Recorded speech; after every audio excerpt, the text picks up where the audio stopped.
కందదని ముందుగానే అది తెలుసుకుని చేయి చాచి పిలవద్దు అని చంటి పాపలకు చెబుతామా?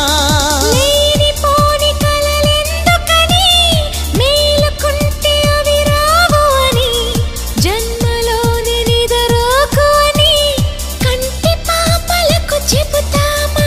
కలలన్నవి కలలని నమ్మనని అవి కలవని పిలవకు కలవమని మది నీటుతున్న మధురానుభూతి మననడిగి చేరుతుంది.